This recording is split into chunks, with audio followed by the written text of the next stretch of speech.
Hi friends, welcome to AVS all in one channel. ఈరోజు ఈ వీడియోలో క్యాప్సికమ్ లెమన్ రైస్ గురించి అయితే చూద్దాము. ఎప్పుడు లెమన్ రైస్ తిని బోర్ కొట్టిందా? సో అలాంటి టైంలో ఇట్లా వెరైటీగా లెమన్ రైస్ లాగే ఉంటుంది. టేస్ట్ అయితే డిఫరెంట్గా ఉంటుందండి. తినడానికి కూడా చాలా బాగుంటుంది. అలానే అన్ని వెజిటేబుల్స్ వేసి సాంబార్ అయితే చేశాను. సో ఈ వ్లాగ్లో అయితే మేము ఆయుధ పూజకు కావాల్సిన స్వీట్ ఐటమ్స్ అయితే తీసుకున్నామండి. సో కాంతి స్వీట్స్లో ఇవి ఎంత పడినాయి అనేది కూడా చూద్దాము.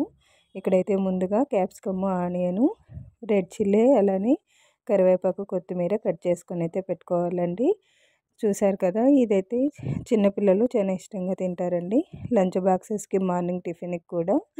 సైడ్ అయితే పల్లీల చట్నీ ఉన్నా కూడా బాగా తినచ్చు. సో ముందుగా ప్యాన్ పెట్టుకొని ఆయిల్ వేసుకొని పోపు దినుసులు అలానే వేరుశెనగ గుళ్ళు అన్నీ వేసుకున్న తర్వాత కొద్దిగా రెడ్ చిల్లీ కూడా వేసుకోవాలండి. జస్ట్ రెడ్ చిల్లీ, ఆనియన్ అనేది ఫ్రై అయిన తర్వాత ముందుగా కట్ చేసుకొని పెట్టుకున్న ఆనియను అలానే కరివేపాకు, కొత్తిమీర అన్నీ వేగిన తర్వాత క్యాప్సికమ్ అయితే వేసుకోవాలండి. క్యాప్సికమ్ అనేది కొద్దిగా పొడవుగా కట్ చేసుకొని వేసుకోండి. మధ్య మధ్యలో తింటూ ఉంటే పచ్చిమిర్చి ఫ్లేవర్ లాగా చాలా బాగుంటుంది. క్యాప్సికమ్ అనేది ఆయిల్లో బాగా ఫ్రై అవ్వాలండి. అప్పుడైతేనే మనకు రైస్ అనేది ఫ్లేవర్గా ఉంటుంది. కొద్దిగా సాల్ట్ వేసుకొని ఆల్రెడీ స్క్వీజ్ చేసి పెట్టుకున్న 2 లెమన్లు అయితే వేసుకోవాలండి. ఇక్కడ లెమన్ అనేది స్కిప్ కూడా చేయొచ్చు, టమాటా యాడ్ చేసుకున్నా సరిపోతుంది. సో ఇప్పుడైతే చూసారు కదా, జస్ట్ అంతా దగ్గర పడేంత వరకు ఉడికించుకున్న తర్వాత ముందుగా రెడీ చేసి పెట్టుకున్న రైస్ని అయితే కలుపుకోవాలండి. ఫైనల్గా మనకైతే క్యాప్సికమ్ లెమన్ రైస్ అయితే రెడీ అయింది. ఇదైతే నేను లంచ్ బాక్స్కి, మార్నింగ్ టిఫిన్గా కూడా సర్వ్ చేసుకుంటానండి. సో ఇప్పుడు అన్ని వెజిటేబుల్స్ వేసుకొని మనము సాంబార్ ఎలా ప్రిపేర్ చేయాలో చూద్దాము. ఇక్కడైతే నేను ఒక గ్లాస్ కందిపప్పు అలానే 2 టమాటాలు వేసి కుక్కర్లో ఒక 4 to 6 విజిల్స్ అయితే పెట్టుకున్నానండి. సో విజిల్స్ వచ్చిన తర్వాత ఈ బ్యాళ్ళని కొద్దిగా మెదుపుకోవాలి. సో ముందుగా ఇక్కడ ఇంకొక కుక్కర్ పెట్టుకొని వాటర్ వేసుకొని ముందుగా చూపించిన వెజిటేబుల్స్ అలానే ములక్కాయ కూడా వేసుకొని కొద్దిసేపు ఉడికించుకోవాలండి. ఇది ఇడ్లీ అలానే రైస్కి కూడా చాలా బాగుంటుంది. కాకపోతే ఇడ్లీ కంటే రైస్కే బాగుంటుందండి ఈ సాంబారు. ఎందుకంటే నేను సాంబార్ పొడి ప్యాకెట్ వేయట్లేదు, ఇంట్లోనే రెడీ చేసుకున్న సాంబార్ పొడి అయితే వేస్తున్నాను. సో వెజిటేబుల్స్ అన్నీ ఉడికిన తర్వాత ముందుగా ఉడికించుకున్న పప్పుని అయితే వెజిటేబుల్స్లో కలుపుకోవాలి. 1/2 స్పూను ధనియాల పౌడరు అలానే కొద్దిగా పసుపు, పప్పు మసాలా అనేసి రెడీ చేసుకుంటామండి, అది కూడా వేసుకొని కొద్దిగా కారానికి తగిన కారం పొడి, ఒక 1/2 లెమన్ సైజ్ అంత చింతపండులో కలుపుకోవాలండి.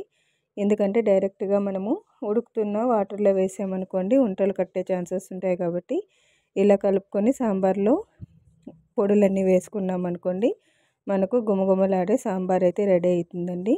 జస్ట్ లాస్ట్లో కొద్దిగా కొత్తిమీర కలుపుకొని వేడి మీద తిరగవాత పెట్టుకోవడమే. చూసారు కదా, ఫైనల్గా సాంబార్ అయితే దగ్గర పడేంత వరకు ఉడికించుకోవాలి. ఎక్కువ తిక్కు కాకూడదు సాంబారు, ఎందుకంటే చల్లారిన తర్వాత ఇంకా కొంచెం తిక్కు అవుతుంది, తినడానికి అయితే బాగుండదు. సో ఒక కుక్కర్ పెట్టుకొని అందులో ఆయిల్ అలానే పోపు దినుసులు, ఆనియన్, కరివేపాకు, 2 రెడ్ చిల్లీస్ కట్ చేసుకొని వేసుకొని పోపు అంతా వేగిన తర్వాత ఆల్రెడీ ఉడుకుతున్న సాంబార్లో మిక్స్ చేసుకోవడమే అండి. సో చూసారు కదా, ఫైనల్గా మనకైతే హోమ్ మేడ్ సాంబార్ అయితే రెడీ అయిందండి. ఇదైతే వైట్ రైస్, రాగి ముద్దకు చాలా టేస్టీగా ఉంటుంది. అప్పలము లేకపోతే ఏదైనా వడతో సర్వ్ చేసుకున్నాం అనుకోండి మనకు హోటల్ లాగా ఆఫ్టర్నూన్ చేసే లంచ్లో ఉండే సాంబార్ టైపే సాంబార్ అయితే రెడీ అయిందండి. సో చూసారు కదా, ఫైనల్గా నెక్స్ట్ అయితే ఆఫ్టర్నూన్ నుంచి ఆయుధ పూజకు కావాల్సిన ఐటమ్స్ కోసం అయితే వెళ్తున్నామండి. కాంతి స్వీట్స్ సెంట్రల్ మాల్ ఆపోజిట్లో బెల్లందూరులో అయితే ఉంటుంది. సో బెల్లందూరు ఊర్లో నుంచి రైట్ తీసుకొని తర్వాత స్ట్రైట్ వెళ్ళామనుకోండి అగారా సిల్క్ బోర్డ్ అయితే వస్తుంది. సేమ్ లెఫ్ట్ సైడ్లో మనకైతే కాంతి స్వీట్స్ అయితే వస్తుందండి. సో చూసారు కదా, జస్ట్ బస్ స్టాప్ ఎదురుగానే ఉంటుంది. ఇక్కడ కావాల్సిన ఐటమ్స్ అన్నీ ఉంటాయండి. మొత్తం హోల్ స్వీట్ అండ్ హాట్ అంటే ఎక్కువ మ్యాక్సిమం బెంగళూరులో ఉండే వాళ్ళకైతే తెలుస్తుందండి. 1/2 kg మ్యాక్సిమం 490 అయితే ఉంటుంది. సో ఇక్కడైతే మేము ఒక 8 బాక్సెస్ 1/4 kg మిక్చరు అలానే 1/4 kg 8 బాక్సెస్ స్వీట్స్ అయితే ప్యాక్ చేయించుకున్నామండి. అంటే టైప్స్ ఆఫ్ మిక్చర్స్ అయితే ఉంటాయి, ఆల్రెడీ వాళ్ళైతే ప్యాక్ చేసి పెట్టిన్నారు. కాకపోతే ఎందుకో చాలా ఇదిగా అనిపించాయండి, అందుకనేసి ఫ్రెష్గా ఉన్నవి అయితే ప్యాక్ చేయించుకున్నాము. సో ఇక్కడ నిప్పట్లు, చక్రాలు కూడా ఉంటాయండి. నిప్పట్లు అయితే చాలా టేస్టీగా ఉన్నాయి. కాకపోతే కొద్దిగా కాస్ట్ ఎక్కువే. ఆల్రెడీ వాళ్ళు ఏం యూజ్ చేసింటారు అనేది కూడా ఉంటుందండి. సో ఇదంతా హాట్ సెక్షను. అలానే మనం ఇక్కడ నుంచి లెఫ్ట్కి వెళ్తే అంతా స్వీట్ సెక్షన్ అయితే ఉంటుందండి. సో ఇప్పుడైతే హాట్ అయితే ప్యాక్ చేయించుకోవడానికి వచ్చాము. జస్ట్ ఒక 1/4 kg మిక్చర్ అయితే ప్యాక్ చేయించుకున్నామండి. సో 8 బాక్సెస్కు 5000 సంథింగ్ అయితే అయింది. కాకపోతే మేము సపరేట్గా తీసుకున్న ఐటమ్స్ అయితే కొద్దిగా జిలేబీ, కాజు ఫ్రై, అలానే బాదం కూడా తీసుకున్నామండి. ఆ బిల్ అయితే 1700 సంథింగ్ అయింది. సో ఈ 8 బాక్సెస్ మిగిలిందంతా 5230 అయితే అయిందండి. సో పెద్ద బ్యాగ్లో అయితే ప్యాక్ చేసి ఇచ్చారు. చూసారు కదా, సపరేట్గా మేము వేరే వాళ్ళకి ఇవ్వాల్సిన దానికి వేరే బ్యాగుల్లో అయితే పెట్టుకున్నాము. సో హోల్ బ్యాగ్ అంతా మోయడానికి బాగుంటుందనేసి బ్యాగ్ అయితే తెచ్చుకున్నామండి. సో చూసారు కదా, ఇవైతే మేము తీసుకున్న ఐటమ్స్. నిపట్ట, అలానే స్వీట్స్, కొద్ది సాల్ట్ బాదము, అలానే మసాలా కాజు అండి. సో చూసారు కదా, ఇవంతా నేను ప్యాక్ చేసుకున్న బ్యాగ్స్ అయితే అండి. ఇదైతే జిలేబీ, గీ జిలేబీ కూడా ఉన్నింది. కాకపోతే మేము ఆయిల్ జిలేబీనే తీసుకున్నాము. సో ఫైనల్గా ఇవైతే టోటల్ ఐటమ్స్. సో చూసారు కదా, 8 బాక్సెస్. సో ఇవన్నీ అయితే ఆయుధ పూజకు తీసుకున్న ఐటమ్స్ అండి. టోటల్గా బెంగళూరులో అయితే చాలా గ్రాండ్గా చేస్తారు, అందుకనేసి అన్నీ అయితే తీసి పెట్టుకున్నామండి. సో ఇప్పుడు ఫైనల్గా వీటిని అయితే ప్యాక్ చేసుకోవాలి. ఇప్పుడైతే నెక్స్ట్ అయితే నేను శనగల ఫ్రై అయితే చేస్తున్నాను. నెక్స్ట్ అయితే శనగల ఫ్రై ఎలా చేయాలో చూద్దాము. ఇదైతే ఈవినింగ్ స్నాక్ లాగా చేసుకుంటున్నానండి. ముందు శనగలు అయితే ఒక హోల్ నైట్ నానబెట్టుకోవాలి.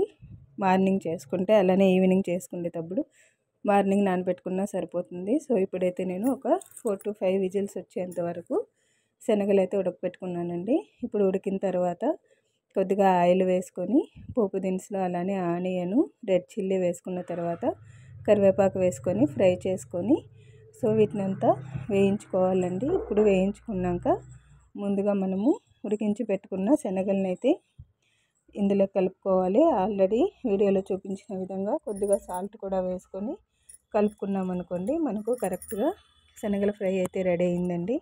ఇప్పుడు దేవి నవరాత్రుల్లో అమ్మవారికి, అలానే గణపతికి కూడా నైవేద్యంగా పెట్టుకోవచ్చు. సో చూసారు కదా, ఫైనల్గా శనగల ఫ్రై అనేది రెడీ అయింది.